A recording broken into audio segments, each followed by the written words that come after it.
আমি শুরু করেছিলাম, আমরা আজ আর দাবি জানানোর জায়গায় নেই। কারণ বিজেপি সরকার কি কেন্দ্রে আর কি রাজ্যে, কোথাও আর মানুষের সমস্যা সমাধানের জায়গায় তারা দাঁড়িয়ে নেই। এদের প্রধান এবং একমাত্র লক্ষ্য হচ্ছে যতটা সময় আছে সেই সময়টাতে কি করে নিজেদের আখের গোছানো যায়, দলের সম্পত্তি বৃদ্ধি করা যায়, দলীয় একাংশের নেতা নেত্রীর তাদের যতটা শ্রীবৃদ্ধি করেছে একে আরো কি করে দ্রুত বাড়ানো যায়। আর এর সাথে মোদিজির প্রধান লক্ষ্য হচ্ছে ট্রাম্পকে কিভাবে সন্তুষ্ট রাখা যায়, আমেরিকাকে কিভাবে সন্তুষ্ট রাখা যায়, আর আমার দেশের মোদি বান্ধব জালিয়াতি সমস্ত ব্যবসায়ীদের কি করে আরো বেশি সম্পদশালী করা যায়।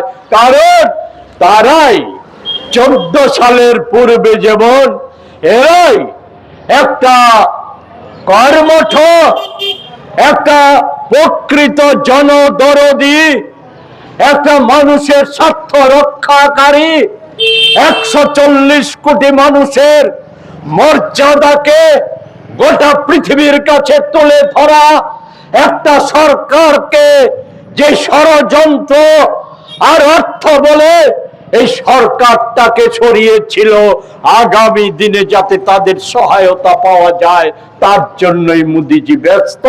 আর আমাদের রাজ্যের দুঃখ হয় তথাকথিত আমাদের ডাবল ইঞ্জিনের সরকারের কর্মকর্তারা তারাই ব্যস্ত।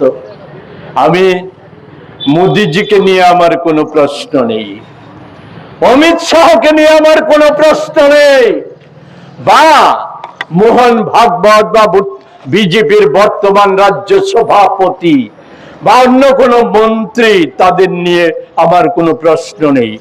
কিন্তু আমার প্রশ্ন হচ্ছে যারা এক সময় জাতীয় গণতান্ত্রিক মূল স্রোতধারার ফলে নিজেদের পরিচিতি পেয়েছে, নিজেদের যতটাই যোগ্যতা সেই যোগ্যতাগুলি অর্জন করেছে, ওই সরকারের সময়কালে পরিচিতি সহ যোগ্যতা, হ্যাঁ, এটা আমরা সকলেই হয়তো একটা সময় সেগুলিকে প্রাধান্য দেইনি।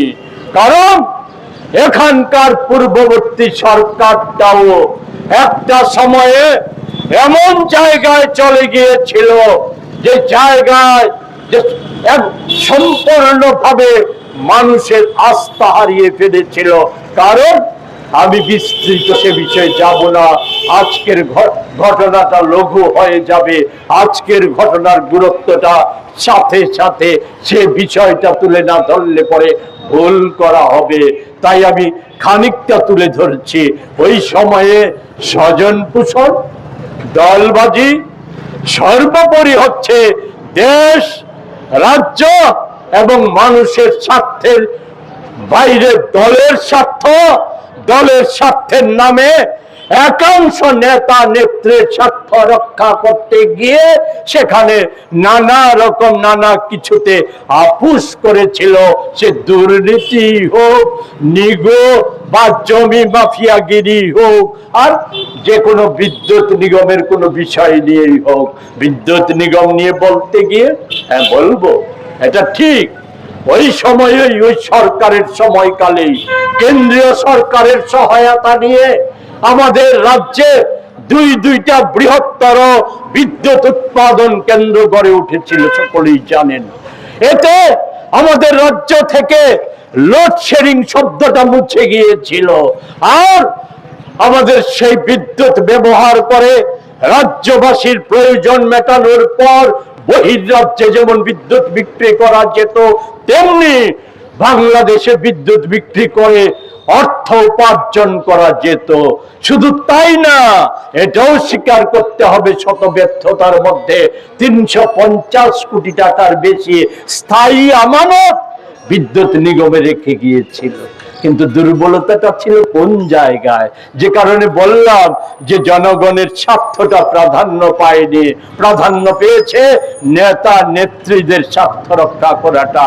ওই সময়ে বিদ্যুৎ নিগমের যে অবস্থা ছিল, সেই অবস্থায় দাঁড়িয়ে রাজ্যবাসীকে আর্থিকভাবে আরো অনেকটা সহায়তা করার সুযোগ ছিল, কিন্তু সেই সুযোগ থাকা সত্ত্বেও সেই সুযোগটাকে কাজে লাগায়নি। সেই সময়ও আমরা দেখেছি বিদ্যুৎ মন্ত্রী বা নিগম রাজ্যের সেই সময়কার সার্বময় কর্তৃত্বের অধিকারীকে তুষ্ট করার জন্য মানুষের সাহায্যের পরিবর্তে তথাকথিত মুখ্যমন্ত্রীর ত্রাণ তহবিলে বিশাল অঙ্কের টাকা জমা দিতে, যার সুযোগ এই পরিবর্তনটা হয়েছিল আর নানা কারণে। কিন্তু এই পরিবর্তনে রাজ্যবাসীর মনোভাবের সাথে সাড়া দিয়ে আমরাও তো সেই পরিবর্তনে সামিল হয়েছিলাম। কিন্তু কে জানতো যে এভাবে মানুষের অর্থ লুটে নেওয়ার জন্য সরকারে আসার পর দিন থেকে ঝাঁপিয়ে পড়বে। আমি সমস্ত 8 বছরের তথ্য দিতে গেলে পরে আপনারাও বিরক্ত হবেন, আমার সহকর্মীরাও অনেকে বিরক্ত হবে। আমি শুধু বলবো, প্রথম মুখ্যমন্ত্রী সবচাইতে আক্রমণের লুটের ক্ষেত্র হিসাবে বেছে নিয়েছিল রেগাকে। সেই রেগার অডিট রিপোর্ট আমার কথা নয়, কংগ্রেসের অভিযোগ নয়, অডিট রিপোর্ট 8 বছরের অডিট রিপোর্ট, 18 অর্থবর্ষ থেকে 25-এর অর্থবর্ষ, 26-এর ওই জানুয়ারি পর্যন্ত অর্থবর্ষের যে রিপোর্ট, সেখানে হচ্ছে 248 কোটি 17,01,287 টাকা লুটে নিয়েছে, স্রেফ লুটে নিয়েছে রেগার মতো কর্মসূচি থেকে। আর যে বিদ্যুৎ নিগম নিয়ে আজকে এসেছে, এত সম্পূর্ণ জালিয়াতিপূর্ণ। আপনারা জানেন